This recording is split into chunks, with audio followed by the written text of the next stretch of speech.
film adaptation for Wicked has been in the works since 2004. I know what you're thinking. Weren't you in 8th grade, Tefi? No, I was actually a freshman in high school. That's when Wicked debuted on Broadway, too. One of the original producers for the Broadway show was Mark Platt, Ben Platt's dad. He was the president of Universal Pictures at the time and read Gregory Maguire's novel, Wicked. In April of 2022, Universal shared that Wicked will be released in 2 parts. Directed by John Chu, who also directed In the Heights and Crazy Rich Asians. Not debatable, not up for opinions or arguments. I don't care. Crazy Rich Asians is the best movie to watch on an airplane, followed by How to Train Your Dragon. I don't care about the arguments or whatever opinions. You're wrong. I'm right.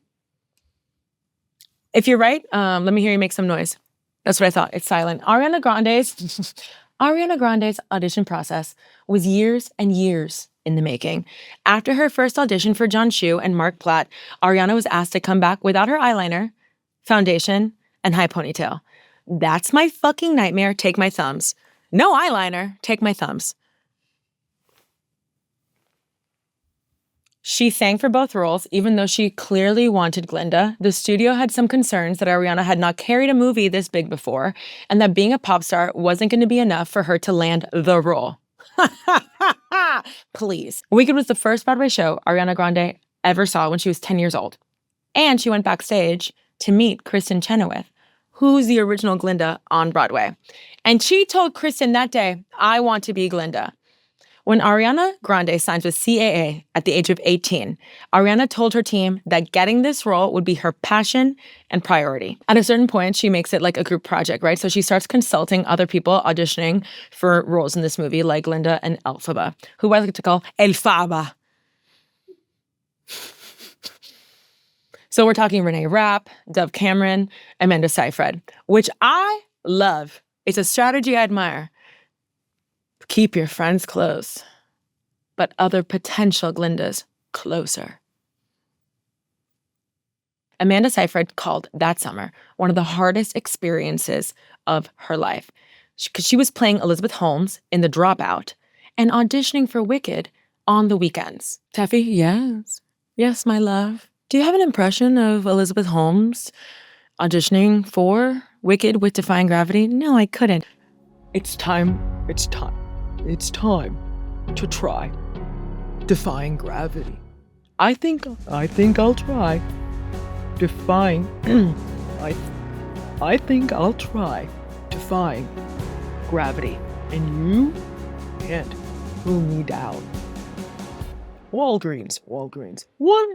One drop of blood. Yeah, I killed it.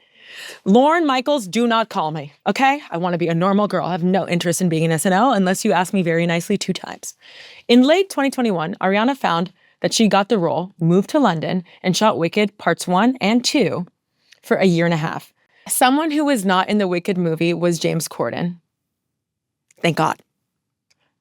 James Corden does have a habit in being in theater adaptations like Into the Woods and Cats. During casting, over 10,000 people signed a change.org petition begging John Chu to, quote, keep James Corden out of the Wicked movie. Every time I think I'm having a bad day, I think about at least no one has ever seen me dressed as a cat with human hands. I'd also like to note that change.org has petitions like, let's save this elephant. Can we get Flint, Michigan clean water? And please, for the love of God, do not cast James Corden. Now enter our Elphaba, or how my mother says, Elphaba. Cynthia Erivo's Wicked audition was 3 hours long, where they had her sing all of the songs. So similar to Ariana, they wanted a blank canvas and asked her to take out her nose ring and all of her piercings. John Chu said that they knew that she was going to be Elphaba as soon as he heard her singing Defying Gravity, so why was she there for 2 hours and 45 minutes longer? And when they were both officially cast, they wrote each other these notes. This one is from Cynthia. Pink goes good with green. Congratulations, Miss A. The part was made for you. I look forward to sharing this musical journey with you. Love, Cynthia. So sweet.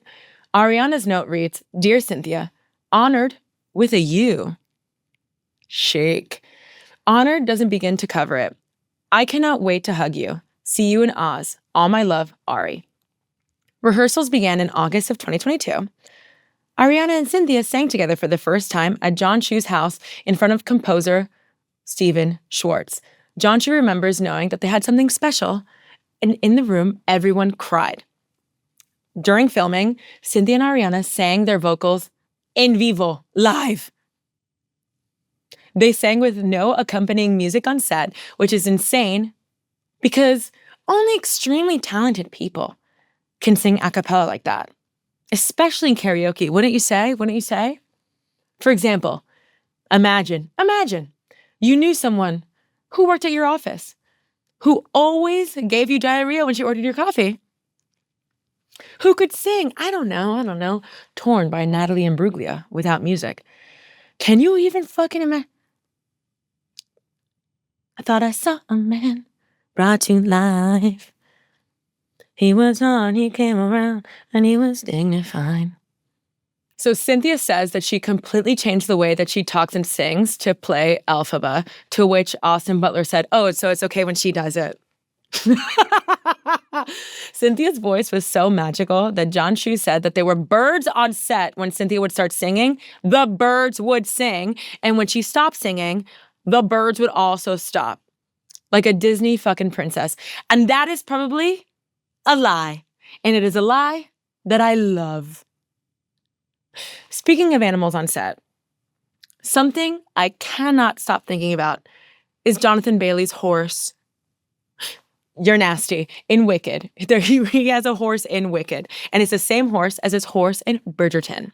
Because he loved working with him so much, he requested him on this film. Listen to this. I used to shake in my boots about asking for a referral. Meanwhile, Jonathan Bailey is on set like, if we don't get Winston Applegate on this fucking set, you don't get me. We're a package deal. And to no one's surprise, Jeff Goldblum improv'd a lot of his scenes. I mean, like, obviously. Here's a game. Do you want to play a game? Here's 2 lies and a truth. Ready? 1, Jeff Goldblum has read a single one of his scripts. 2, Cynthia made the birds sing along with her. And 3, I'm wearing a blue tie. And for the people listening, I'm wearing a blue tie. Okay, finally, let's talk about the set. The production designer said they tried to avoid CGI as much as possible. They grew 9 million tulips in eastern England for Munchkinland, and the set designer, Nathan Crowley, had to convince Universal to basically let him become a farmer. This is the same set designer who grew 500 acres of corn in Canada for Interstellar, which, ladies, by the way, if you're trying to get your man to come to Wicked 2 with you, tell him about this little freaky factoid about the corn in Interstellar. Every man's favorite movie is Interstellar. You're welcome. Enjoy. For Shiz University, they built an entire reservoir with moats on set and full-sized sailboats. They also built a real train for the train to Emerald City that was 106 feet long and operated the length of a field. Okay?